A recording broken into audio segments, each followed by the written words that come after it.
जय भीम, जय भारत, जय गुरुदेव, धन गुरुदेव। आज का जो लाइव है वो लाइव महत्वपूर्ण है, और इसलिए महत्वपूर्ण है कि कोई भी पार्टी, कोई भी संगठन, कोई भी मूवमेंट, कोई भी आंदोलन जब कहीं होता है तो वो आंदोलन एक रास्ता तय करता है। तो उस पर मैं आपसे चर्चा करूंगा। सबसे पहले तो अपने सभी संतों, गुरुओं, महापुरुषों को नमन करते हुए करुणा के सागर तथागत गौतम बुद्ध, संत श्रोमणी सतगुरु रविदास जी महाराज, भगवान वाल्मीकि महाराज, गुरु नानक देव, संत कबीर, गुरु घासीदास जी महाराज, बिरसा मुंडा, पेरियार साहब, प्यारेलाल यादव, बाबू जगदेव प्रसाद कुशवाहा, जननायक कबीर ठाकुर, एपीजे अब्दुल कलाम साहब, और भी जो अन्य महापुरुष हुए हैं जिनमें राष्ट्रपिता ज्योतिबा फूले, बाबू मंगूराम मंगोलवालिया, बाबू जगजीवन प्रसाद, माँ सावित्रीबाई फूले, माँ फातिमा शेख, परम पूजनीय विश्व रत्न डॉक्टर बाबा साहब भीमराव अंबेडकर, और मेरे रहबर, मेरे आदर्श, मेरे गुरु मान्यवर साहब श्री काशीराम। और आज के दौर में हमें याद करना चाहिए शहीद भगत सिंह को, शहीद उधम सिंह को, शहीद अशफाक उल्लाह खां को, शहीद वीर अब्दुल हमीद को। लोकतांत्रिक देश है, लोकतंत्र की तमाम बातें होती हैं, कागजों पे दिखाई देता है, सामने तो कहीं दिखाई नहीं देता है। देखिए, सबसे पहले तो आभार और धन्यवाद। कल मेरा जन्मदिन था। ये जन्मदिन तो बहुत लंबे समय से आ जा रहा है, मगर कल मैंने ये महसूस किया कि कितने लोग जो हैं पूरे देश में मुझे प्यार करते हैं। भीम आर्मी और आज़ाद समाज पार्टी में उम्मीद रखते हैं, विश्वास रखते हैं। उसके लिए आप सभी का बहुत बहुत आभार। मैं सभी को तो व्यक्तिगत रूप से जवाब नहीं दे पाया, तो मेरी तरफ से ये आप सबके लिए बहुत बहुत साधुवाद, आभार, धन्यवाद आपका। इसलिए जो है मैंने सोचा कि जब लाइव नहीं आ पा रहा हूँ तो आप वो सबका जवाब नहीं दे पा रहा हूँ तो फेसबुक के माध्यम से दे दूँ, क्योंकि हमारा मीडिया तो यही है। तो बहुत बहुत आभार, धन्यवाद। लेकिन जन्मदिन मनाने से काम नहीं चलेगा। मेरे लिए तो जन्मदिन वही जन्मदिन सबसे सर्वश्रेष्ठ होगा जिस दिन बहुजन समाज का राज इस देश में आएगा। कमजोर, शोषित, वंचित समाज के लोगों को उनके हक अधिकार मिलेंगे। सामाजिक परिवर्तन और आर्थिक मुक्ति का माननीय काशीराम साहब का आंदोलन जिसके लिए इतनी कुर्बानियाँ उन्होंने दी और उनके साथियों ने दी, उनका वो सपना पूरा होगा। बाबा साहब का सपना पूरा होगा। संत श्रोमणी सतगुरु रविदास जी महाराज का बेगमपुरा राज का सपना पूरा होगा। तभी जाके मुझे लगता है कि इस देश में सभी लोग खुशहाल हो जाएंगे। जब जाति विहीन समाज बनेगा, जब सामाजिक गैर बराबरी, आर्थिक गैर बराबरी खत्म हो जाएगी, कोई किसी को जाति, मजहब के नाम पे किसी का शोषण नहीं करेगा, किसी को नहीं सताएगा, तो वही उत्तम जन्मदिन होगा। मैं उसकी कामना भी करता हूँ, उसके लिए संघर्ष भी करता हूँ, आपका सहयोग भी चाहता हूँ कि वो जन्मदिन इस जीवन में तो ज़रूर देखने को मिले। अगर नहीं मिल पाया तो कोई बात नहीं है। हमारे आने वाली जो पीढ़ियाँ हैं, नौजवान पीढ़ियाँ, वो उसको उस संकल्प को पूरा करेंगी। लेकिन हमें अपनी तरफ से मेहनत करके कोशिश करनी है उस रास्ते तक पहुँचने की। देखिए, मैंने कल एक बात कही थी कि कोई किसी को राज ना दीजो, कोई किसी को ताज ना दीजो, जो लीजो साढ़े निज बल लीजो। यानी कि कोई किसी को राज नहीं देता है और कोई किसी को ताज नहीं देता है। जो लेना चाहता है उसे अपने बल पे लेना पड़ता है। तो राज अगर आप चाहते हैं तो आपको संघर्ष करना पड़ेगा, तभी राज आपको मिल पाएगा। जिन्होंने अब तक राज लिया उन्होंने भी संघर्ष किया। जो अधिकार छिन जाते हैं वो मांगने से नहीं मिलते, उनके लिए संघर्ष करना पड़ता है।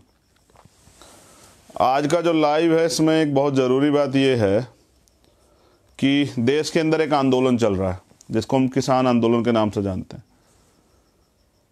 वो किसान जो 24 घंटे अपने खेत के लिए काम करता है, जो बीज देखकर जो है ये आइडिया लगा लेता है कि फसल कैसी होगी, वो किसान सड़कों पे है।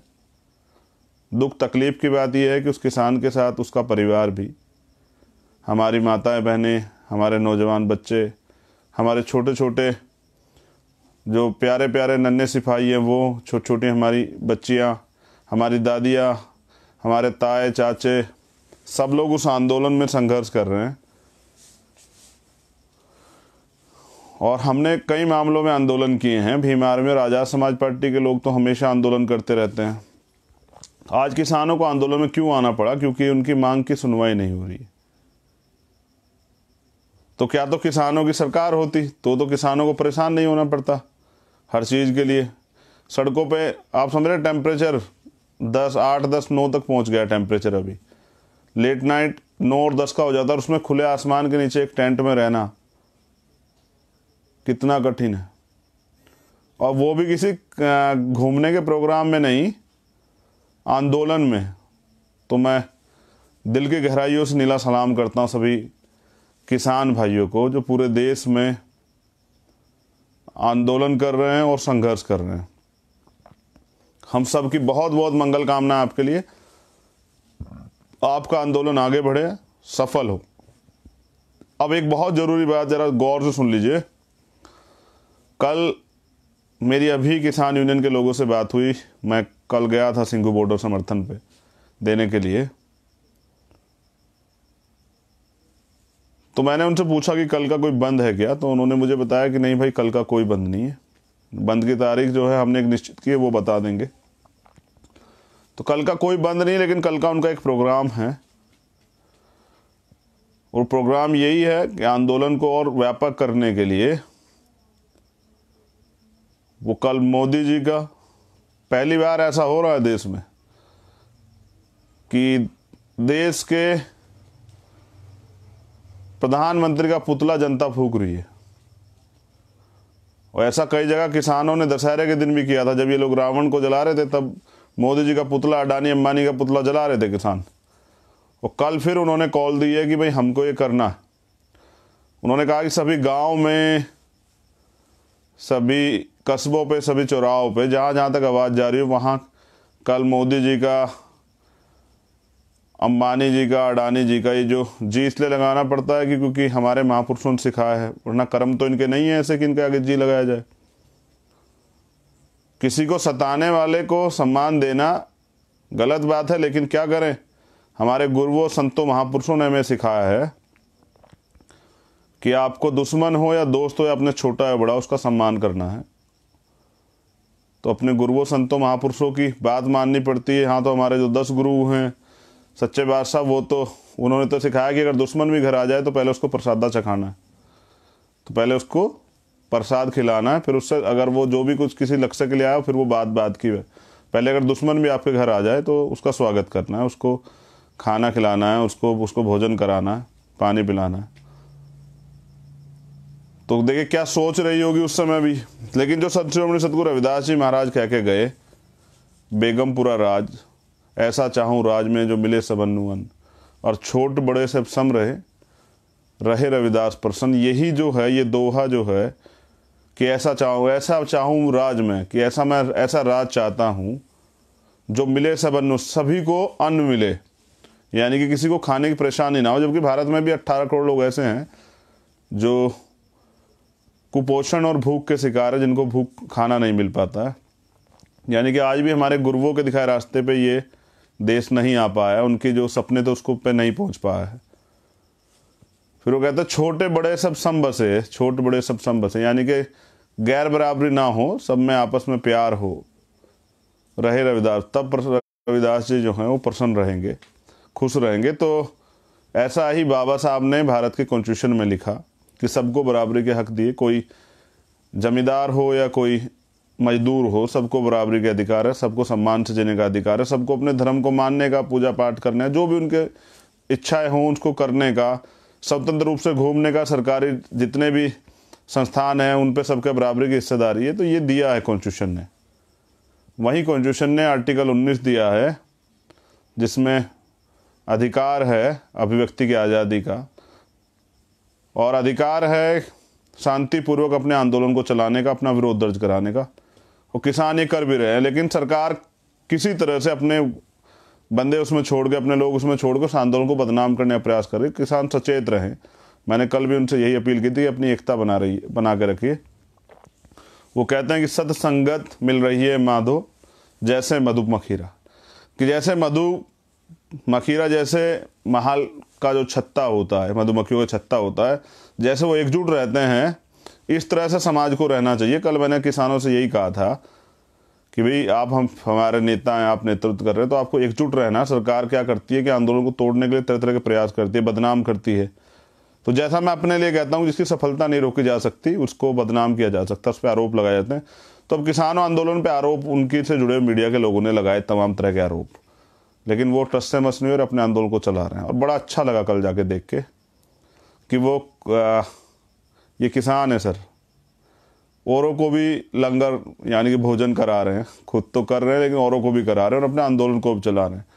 वो छोटे छोटे बच्चे हमारी बहनें देख के बड़ा अच्छा लगा, खुशी हुई कि आंदोलन चल रहा है। और मैं इसलिए आंदोलन को ज़्यादा बेहतर मानता हूँ क्योंकि हमारे जितने नेता हुए हैं, चाहे बाबा साहब अम्बेडकर हुए हों, चाहे साहब काशीराम हुए हों, चाहे दीना भाना वाल्मीकि साहब हुए हों, चाहे और हमारे नेता हुए हों, चाहे राम मनोहर लोहिया जी हुए, जितने भी रामसु वर्मा जी हुए, जितने भी आप देखिए, बाबा जगदेव प्रसाद कुशवाहा, जननायक कपूर, सब ने कहा कि लोकतंत्र की ताकत यही है कि जब जब संसद तानाशाह हो जाए, सरकार तानाशाह हो जाए, तो सड़कें सूनी नहीं रहनी चाहिए। तो वहाँ सड़कें सूनी नहीं है, कोई आ जा नहीं सकता है, सड़कें भरी हुई है। ये सभी नेताओं ने कहा क्योंकि वो इसके लोकतंत्र में इसकी अहमियत समझते। बाबा साहब तो कहते हैं कि लोकतंत्र में सत्ता के इससे ज़्यादा विपक्ष की भूमिका बहुत महत्वपूर्ण होती है। तो आज का जो विपक्ष है वो किसान है, तो हमें उनके आंदोलन में सहयोग करना है और शांतिप्रिय तरीके से रखना। मेरी तो बात हुई तो मुझसे तो किसान आंदोलन के नेताओं ने ये कहा कि छोटे भाई, हम तो ये तय करके आए हैं कि चाहे हमें लाठी मारे पुलिस या गोली चलाए या वाटर कैनन करे या आंसू के वाटर कैनन से पानी छिड़के या आंसू गैस के गोले छोड़े, हम जवाब नहीं देंगे। हम मगर अपने हक लेके जाएंगे। साडा हक इत्थे रख, तो वो उस बात पे हैं। वो सलाम करता हूँ ऐसी कौम को, ऐसे किसानों को। तो आप समझिए कि कितना दृढ़ संकल्प है आंदोलन के प्रति और अपने गोल पे उनका ध्यान है। मैं भीम आर्मी और आज़ाद समाज पार्टी कार्यकर्ताओं से भी ये कहना चाहता हूँ, अपने गोल पे ध्यान रखें। हमारा गोल इस देश में बहुजन समाज को सत्ता में स्थापित करना है। वो तभी होगा जब अपने गोल पे आपस की छोटी छोटी चीज़ से निकलिए, अपना गोल जो उद्देश्य है उसकी तरफ देखिए। तो मैं आपसे ज़रूरी बात जो कह रहा था, कल कोई बंद नहीं है। जैसा मुझे उन्होंने अपील की कि अध्यक्ष जी आप भी कह दो कि कहीं ऐसा भी होता है सरकार हिंसा करा दे अपने लोग भेज के, कहीं कुछ गलत ऐसा करा जिससे हमारा आंदोलन बदनाम हो। तो मैं इसलिए आपको आज बता रहा हूँ कि आप तैयार रहें, कहीं कुछ ऐसा नहीं है। बस हाँ, आप अपनी गलियों में चौराहों पे जो है वो उन महानुभावों के जिन्होंने देश को बर्बाद करने का और देश को लूटने का ठेका उठा लिया, उनके तस्वीरें और जो उनके पुतले वो आप जलाएं। ये लोकतंत्र में अधिकार है, मगर शांतिप्रिय तरीके से। हमें इस किसान आंदोलन से बहुत कुछ सीखना है क्योंकि हमें आगे भी आंदोलन करने, तानाशाह नहीं बनने देना है सरकार को। तो ये मेरा कल के लिए आपके लिए मैसेज है। कल कोई ऐसा बंद का प्रोग्राम नहीं है। आगे फिर मैं लाइव आके अगर कुछ बंद का होगा तो आपको जानकारी दे दूंगा। एक और बहुत ज़रूरी बात, परसों 6 तारीख है, 6 दिसंबर, ब्लैक डे, क्योंकि इस देश को ऐतिहासिक संविधान देने वाले शोषित वंचित समाज के लोगों को, देश की तमाम महिलाओं को अधिकार देने वाले, हमें पढ़ने, पढ़ाने, सरकारी नौकरी करने, MP MLA बनने और तमाम तरह की सुविधाएं और सम्मान से जीने का अधिकार देने, जानवर की ज़िंदगी से इंसान बनाने वाले विश्व रत्न डॉक्टर बाबा साहब अम्बेडकर, उनका परिनिर्वाण दिवस है। दुख का दिन है, लेकिन दुख के दिन को अब अवसर में तब्दील करना है। उस दुख के दिन जो है, एक बार उनके जीवन संघर्ष को जरूर पढ़ना है। बड़ी ताकत मिलती है अपने महापुरुषों के जीवन संघर्ष को पढ़ के। मैं तो पढ़ता रहता हूँ, आपसे भी उम्मीद करता हूँ कि आप पढ़ेंगे और अपने घर पे या पार्टी के जो कार्यालय हैं, संगठन के जो कार्यालय, वहाँ भी आप जो हैं फिजिकल डिस्टेंस का पालन करते हुए वहाँ भी आप आराम से मना सकते हैं। ये हमारे लिए एक बड़ा पल है, इस जिम्मेदारी है, क्योंकि बाबा साहब की कुर्बानियों के साथ बहुत सारे सपने भी थे उनको उम्मीद थी कि आने वाली जो उनकी नस्लें उनको पूरा करें। बाबा साहब ने वॉल्यूम में अपने लिखा भी है कि जब भारत का नौजवान मुझे पढ़ेगा और देश के प्रति मेरे समर्पण को महसूस करेगा, तो वो उस दिन उसको एहसास होगा कि डॉक्टर BR अम्बेडकर इस देश के बारे में क्या सोचते थे। सच ये है कि जाति का बड़ा भेद है। अगर बाबा साहब अम्बेडकर दलित समाज में नहीं पैदा हुए होते तो मुझे नहीं लगता कि हर घर में उनकी तस्वीर ना होती और हर घर में उनके आदर्शों सिद्धांतों को मतलब लोग उनके आदर्शों सिद्धांतों को मानते हैं, विरोधी लोग भी मानते हैं, लेकिन वो सम्मान सिर्फ इसलिए नहीं करते, उनका दिखावा तो करते हैं। BJP के लोग भी करते हैं, कांग्रेस के लोग भी करते हैं, RSS के लोग भी करते हैं। अब तो जिसके बाबा साहब संपूर्ण जीवन विरोधी रहे RSS के, उसके लोग भी करते हैं। लेकिन सच ये है कि उनकी विचारधारा पे वो चलते हैं, जरूर विरोधी भी चलते हैं, उनकी बातों को मानते हैं। बहुत सारे फैसले मैंने सरकार के ऐसे देखे, जब मैंने बाबा साहब को डीपली पढ़ा था, उनकी 21 वॉल्यूम को, तो मैंने देखा कि उसी में से कुछ ना कुछ उठा के किया गया। और देश अगर तरक्की के रास्ते पे जाएगा तो बाबा साहब अम्बेडकर के दिखाए रास्ते पे जाएगा।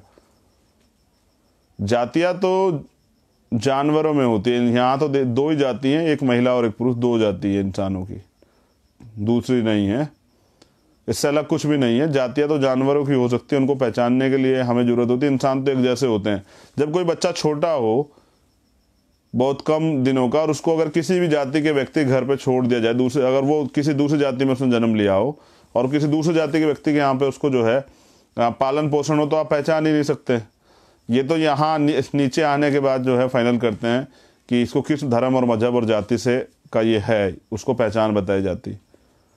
मेरी एक ही पहचान है कि हम इंसान हैं और इंसानियत को जिंदा रखना, और लोकतंत्र हमारी सबसे बड़ी ताकत है, लोकतंत्र को जिंदा रखना है। इसलिए किसान आंदोलन को हमारा पूर्ण समर्थन है।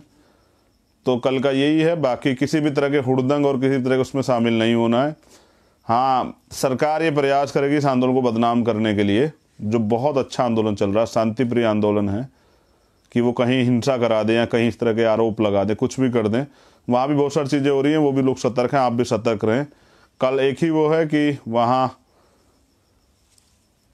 जिन लोगों ने देश को लूटा और बर्बाद करने की कसम खाई है, ऐसे लोगों के पुतले जलाए जाएंगे। मैं बार बार उनके नाम भी नहीं लेना चाहता अब। तो मैं आपसे यही करूंगा कि 6 तारीख में जो मैंने कहा, बाबा साहब के जीवन संघर्ष को अपने परिवार के साथ बैठ के ज़रूर एक बार आप पढ़ें। और सबसे महत्वपूर्ण, भारतीय संविधान की प्रस्तावना, उसको ज़रूर पढ़ना है। और उसको फिर याद दिला रहा हूँ कि दोबारा से एक ही संकल्प लेना है कि संविधान की सुरक्षा करनी है। आज अगर किसान भी आप गंभीरता देखेंगे तो वो अगर आंदोलन कर पा रहे हैं, इसका अधिकार भी संविधान ने दिया है, तो वो भी एक तरह से संविधान की सुरक्षा कर रहे हैं और संविधान के दिखाए रास्ते पे चल रहे हैं। तो भारतीय संविधान महान है और बाबा साहब महान है। 6 दिसंबर बहुत महत्वपूर्ण दिन है आपके जीवन के लिए। मैं हर बार बाबा साहब की जन्मस्थली रहता था, इस बार पता नहीं कि कहाँ रहूँगा, किसान आंदोलन में रहूँगा या कहाँ रहूँगा। जैसे कल भी मेरे लिए जन्मदिन के अवसर पर मुझे चुनना था कहाँ रह जा। रात तो मैंने माँ के आगे चरण स्पर्श करने थे, उनसे आशीर्वाद तो लेना था जिनसे पैदा हुआ हूँ, तो रात तो मैं उनके पास पहुँच गया था। लेकिन दिन में मैं काफ़ी समय तक किसान आंदोलन में रहा, क्योंकि भारतीय संविधान सुरक्षा उसी आंदोलन में हो रही है और भारतीय संविधान ही मेरे लिए सबसे बड़ा धर्म ग्रंथ है। तो इसलिए मैं कल वहाँ था और मुझे चुनने के लिए जब बहुत सारे ऑप्शन थे, तो वही ऑप्शन मुझे था कि संघर्ष से मेरी पहचान है। और संघर्ष के रास्ते को मैं नहीं छोड़ सकता हूँ। तो इसलिए मैं वहीं था, और ये साबित करने के लिए कि संघर्ष ही सबसे महत्वपूर्ण है। आप लोगों ने मुझे कुछ लिखा भी था, काफ़ी लोगों ने लिखा कि भैया हम आपको कुछ दे तो नहीं सकते। आप तो दे रहे हैं सर, इतना प्यार देते हैं, इतना समर्थन देते हैं, इससे ज़्यादा क्या चाहिए मुझे आपसे। मैं आपको कुछ देना चाहता हूँ। मैं विश्वास, आपको जो विश्वास आपने मुझ पर बनाया है, उस विश्वास को जिंदा रखिए। ये मैं आपको विश्वास दिलाता हूँ कि मैं बहुजन समाज के आप लोगों के सहयोग से हम बहुजन समाज को शासक बनाकर रहेंगे, ना झुकेंगे, ना रुकेंगे, ना बिकेंगे। तब तक अपने संघर्ष को करते रहेंगे जब तक हम अपने महापुरुष सपना पूरा नहीं करते। और जहां भी मैंने कहा किसान आंदोलन क्यों जरूरी है, समझा दूंगा मैं आपको। जैसे CA-NPR NRC का आंदोलन था, हमारे लोग से पीछे हट रहे थे क्योंकि सरकार ने ये एक परसेप्शन बनाया था, एक आम जानकारी ये कर दी थी कि मुसलमानों के विरोध में है। इसी तरह से मैं किसान आंदोलन को बता देता हूं कि आपसे क्यों जुड़ा हुआ है। देखिए, एक ही बात को समझ लीजिए, तीनों बिलों पे नहीं जाते। मैं एक ही बात समझाता हूं, देसी भाषा में समझाता हूं, आपको समझ आ जाएगी। इन्होंने पहले स्टोरेज की थी, भंडारण, मतलब एक सीमा तय थी कि 50 क्विंटल तक ही आप लोग कर सकते हैं, स्टोर कर सकते, इकट्ठा कर सकते हैं, ये व्यापारियों के लिए, इससे ज़्यादा नहीं कर सकते हैं। तो किसान के यहाँ जब फसल होती है, किसान को तो बेचनी होती है फसल, क्योंकि अगर वो फसल नहीं बेचेगा तो वो दूसरी फसल भी उसको उगानी रखेगा कहाँ पे, फिर उसकी सुरक्षा कैसे करेगा। तो जैसे किसान क्या करता है कि जहाँ फसल हुई उसको बेचना शुरू कर देता है। अब गजब की बात है कि मंडी में रेट उसके तय होते हैं, और ये व्यापारी लोग ही तय करते हैं, अभी तक भी वही लोग तय करते हैं। जितनी लागत किसान की लगती है उसको वो नहीं मिल पाती। लेकिन ये भी है कि उससे जो है थोड़ा सा क्या है कि उनको अभी जैसे यूपी में 2 साल से गन्ने के पैसे अभी नहीं मिले हैं, और इस बार का MSP जो है गन्ने का वो तय नहीं हुआ, गन्ने का रेट तय नहीं हुआ है। लेकिन किसानों के यहाँ गन्ना खड़ा हुआ है चारों तरफ, और मिल वाले कब कब पैसा देते हैं उनको पता है। लेकिन क्या होता है कि किसान जब फसल बेचता है उससे उसका परिवार का खर्चा चलता है, उससे उसके बच्चों की पढ़ाई चलती है, उससे ही उनके परिवार में शादियाँ और तमाम तरह की जो जिम्मेदारियाँ होती है वो पूरी होती है। अगली फसल के लिए भी पैसे, और अगली फसल की बुआई, उसकी नलाई, तराई, तमाम जो चीज़ें होती है, खाद, सब चीज़ें उसी से जुड़ी होती हैं। तो किसान को तो बेचने किसान नहीं रख सकता है अपने पास। अब क्या करेगा, जैसे अंबानी जैसे लोग हैं, एक ही बार में किसान की सारी फसल खरीद लेंगे, और भंडारण की जो सीमा थी वो बढ़ा दी गई है जैसे इन बिलों में। तो फिर होगा क्या, होगा ये कि वो खरीद लेंगे और अपने पास रख लेंगे, और जैसा आपने सुना काला बाजारी होती है, वो मार्केट में शॉर्ट कर देंगे, बेचेंगे नहीं। और एक समय आएगा जब वो बेचेंगे तो फिर वो चीज़ जो है वो दुगने तिगने दामों पर लोगों को खरीदनी पड़ती है। तो उससे क्या होगा, महंगाई बढ़ेगी, काला बाजारी बढ़ेगी, भ्रष्टाचार बढ़ेगा, और आम आदमी को तो जो जरूरत के सामान है उसको तो खरीदना पड़ेगा। अब आलू है खरीदना पड़ेगा, जो तमाम सब्जियां, प्याज है खरीदना पड़ेगा, लहसुन है, अदरक है, ये सब चीज़ें खरीदनी पड़ेंगी। जब इसको पूंजीपति अपने यहाँ रख लेंगे स्टोर करके, और मार्केट में नहीं देंगे, मार्केट में शॉर्टेज हो जाएगी, तो फिर लोगों को अगर खरीदनी है, क्योंकि आम लोग इससे प्रभावित होते हैं, उनके जीवन दिनचर्या का पार्ट है, तो फिर वो क्या करेंगे कि वो महंगी खरीदेंगे। महंगी जब खरीदेंगे साहब तो महंगाई बढ़ेगी, और गरीबों का महंगाई जब बढ़ेगी तो गरीबों को बहुत नुकसान होगा। इसलिए ये हर आदमी को आगे कैसे प्रभावित करेगा। जैसे मंडियां खत्म हो जाएंगी तो मंडियों में लोग पल्लेदारी करते हैं, गरीब मजदूर समाज, किसान और मजदूर का संयुक्त आंदोलन है ये देश का आंदोलन है। आगे आगे मैं बहुत चीज़ें आपको बताता रहूँगा, बहुत 1-2 दिन बाद जब लगातार जो है जैसे आंदोलन व्यापक होगा। अभी भी बहुत बड़ा हो गया है। जैसे मंडी समितियाँ बनी है, वहाँ लोग रोजगार करते हैं, पल्लेदारी करते हैं, ठेकेदारी करते हैं, उससे रिक्शा वाले, उससे ऑटो वालों का रोजगार जुड़ा होता है, और वो फसल को इधर उधर लेके जाते हैं, ट्रांसपोर्ट वालों का रोजगार जुड़ा होता है। फिर उसके साथ ही उनके, अब किसानों क्या कि उनके घर का खर्चा जी वो आता है दुकानों से, परचून की दुकानों से उनके घर का सामान आता है, वो सब लोग एक दूसरे कनेक्टेड है। मतलब किसान देश की रीढ़ है। और सर छोटू राम कहते थे कि जब कोई आम आदमी आंदोलन करता है उसके लिए, तो वो सरकार को एहसास कराता है मात्र अपने आंदोलन से, लेकिन किसान जब आंदोलन करता है तो सरकार की पीठ तोड़ देता है। ये किसान आंदोलन कर रहे हैं, तो क्या क्या सरकार का टूटेगा, सरकार को पता लग जाएगा। लेकिन इस आंदोलन को सरकार मुसलमानों का आंदोलन कह के या नक्सलियों का आंदोलन किसी भी तरह बदनाम नहीं कर पा रही है, तो अब और हथकंडे अपना रही है, जो साजिश है उनकी, श्याम दाम दंड पे जो यूज करते हैं। हमें सावधान रहना है, हमें बहुत सावधान रहना है। तो 6 तारीख का मैंने बता दिया, 5 तारीख का मैंने ये भी बताया किस तरह से आप जुड़े हुए हैं।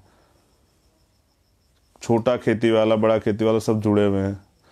जो लोग गाय का काम करते हैं, दूध का काम करते हैं, कि गाय पालते हैं, किसान की ज़मीन अगर सरकार, ये पूंजीपति छीन लेंगे तो घास कहाँ से आएगा। मैं तो नहीं चाहता कि आप ये काम करें, लेकिन क्या करें, मेरे हाथ में कोई चाबी तो नहीं है कि मैं आपको सरकारी रोज़गार दे दूं अभी, या प्राइवेट रोज़गार ही दे दूं। मैं तो आपके जैसा हूँ। आप मुझे ताकत देंगे तो कल इतनी हिम्मत मिलेगी तो मैं रोज़गार की व्यवस्था भी कराऊंगा। मैं तो करोड़ों लोग नौजवानों की हालत समझता हूँ, किस तरह बेरोज़गारी में वो जेब खर्च से भी मोहताज हैं, और बहुत सारे सपने हैं उनको, लेकिन पूरा नहीं कर पा रहे हैं। जीना चाहते हैं वो भी, लेकिन मजबूरी का जीवन काट रहे हैं, जबकि ये सरकार की जिम्मेदारी है। तो मैं समझता हूँ कि अब हमारे लोगों को सरकार बनना चाहिए। इसलिए बार बार कहता हूँ कि भाई निकलिए घर से, संघर्ष कीजिए, लोगों को तैयार कीजिए। सरकार झूठ फैलाती है, गुमराह करती है, इन सब चीज़ों से दूरी बनाइए और अपने लोगों को सावधान कीजिए। तो मैं आज के लिए मैं आपके लिए इतना ही बातें थी मेरे पास। बस मैं आपको धन्यवाद अदा करता हूँ जन्मदिन पे मेरे लिए इतनी दुआएं, इतनी जो प्रार्थनाएं करने के लिए, इतना प्यार देने के लिए। और ये मत कहिए कि आप कुछ नहीं दे सकते हैं। आपने जो दिया है इस उम्र में, एक गरीब नौजवान को, एक प्राइमरी स्कूल के टीचर के बेटे को, किसान के बेटे को जो आपने दिया है, जो प्यार सम्मान दिया है, वो बहुत है मेरे लिए। मुझे कोई महल और कोई बंगले और कोठिया और कोई ऐसी नौकरशाही आपसे नहीं चाहिए, कोई ऐसा धन और सब चीज़ें चाहिए। जो आपने दिया है वो मेरे लिए बहुत है। अब मेरी जिम्मेदारी है कि आपको लौटाऊं, सूद समेत लौटाने की तैयारी कर रहा हूं, कि आप लोगों को ताकत दूं, सत्ता दूं। तो किसान आंदोलन के साथ खड़ा रहूँगा। अगर किसान आंदोलन में अगर सरकार तानाशाही दिखा गोली चलाएगी तो मेरा सीना सबसे आगे रहेगा। अगर किसानों को जेल भेजने का सरकार प्रयास करेगी तानाशाही दिखा के, तो सबसे पहले चंद्रशेखर जेल जाएगा। एक ही आदत है मेरे अंदर कि मैं अपने देश से और अपने देश के शोषित वंचित समाज के लोगों से प्यार करता हूँ, अपने महापुरुषों के आंदोलन से प्यार करता हूँ। वो ऐसी कोई जेल नहीं बनी जो हमें डरा दे, ऐसी कोई मुकदमा नहीं बना जो हमारा रास्ता रोक दे। शहादत कल की होती आज हो जाए कोई फ़र्क नहीं पड़ता है, लेकिन मैं अपने साथियों से ये कहूँगा कि मैं तो किसान आंदोलन के साथ हूँ। आप अगर मुझे कल कुछ हो जाए इस आंदोलन में, क्योंकि सरकार कुछ भी कर सकती है, तो इस आंदोलन को रुकने नहीं देना है। हमारे पास बहुत बड़ी आज नौजवानों के नेताओं की लिस्ट तैयार है। वो लोग अपने अपने ज़िलों में, अपने अपने विधानसभाओं में काम कर रहे हैं। मुझे बड़ा गर्व होता है देख के, जब एक एक नौजवान एसएसपी, डीएम से, कमिश्नर से, एसडीएम से आंख में आंख मिला के बात करता है अपने हकों के लिए। सीना गर्व से जो है चौड़ा हो जाता है। बाबा साहब का जो है कर्ज एकदम याद आ जाता है कि बाबा साहब जो आपने चाहते थे वो धीरे धीरे हो रहा है। एकदम तो नहीं हो पा रहा है, लेकिन धीरे धीरे हो रहा है। तो मेरी बहुत बहुत मंगल कामनाएं आप सब लोगों के लिए। 6 तारीख को बाबा साहब को याद कीजिए। मैं ये फिर आपको एक बार दोहराऊं, बाबा साहब कहते थे लोग मुझे मूर्तियों में खोजता और मैं किताबों में बसता हूँ। जो नौजवान अपने जीवन में कुछ करना चाहता, बाबा साहब को पढ़े, बदल जाएगा सब कुछ। ये भी पता लग जाएगा कि इतनी ताकत, इतनी हिम्मत कहाँ से मिलती है। मैं तो भगत सिंह को भी फॉलो करता हूँ, मैं करतार सिंह सराभा को भी फॉलो करता हूँ। फॉलो करने का मतलब ये नहीं कि मैं उनकी तस्वीरों को लेके घूमता हूँ, बस उनके जो विचार थे उनको आत्मसात किया है और उन्हीं के विचारों पे चलने का मन है। बाबा साहब के, साहब काशीराम के विचार, राष्ट्रपिता ज्योतिबा फूले के जो विचार थे, देश हमारा है, इसकी सुरक्षा हमें करनी है, इस देश को मजबूत हमें बना के रखना है। सरकार ने तो खोखला कर दिया। आरएसएस बीजेपी के लोगों से उम्मीद मत कीजिए देश को आबाद रखेंगे, वो तो बर्बाद करने में तुले, आपको बचाना है। तो सभी किसानों को मेरा जो है क्रांतिकारी जय भीम, और सैल्यूट है आपको कि आपने जो है तानाशाही सरकार को बता दिया कि जब जन आंदोलन होता है तो अच्छी अच्छी सरकारें झुक जाती हैं, अच्छे अच्छे तानाशाह जो हैं उनको खबर लग जाती है। जय भीम, जय भारत, जय संविधान, जय जवान, जय किसान, और भीम आर्मी आज़ाद समाज पार्टी सभी कार्यकर्ताओं को मेरा नीला सलाम, बहुत बहुत आभार और बहुत बहुत मंगल कामना आप सब लोगों के लिए।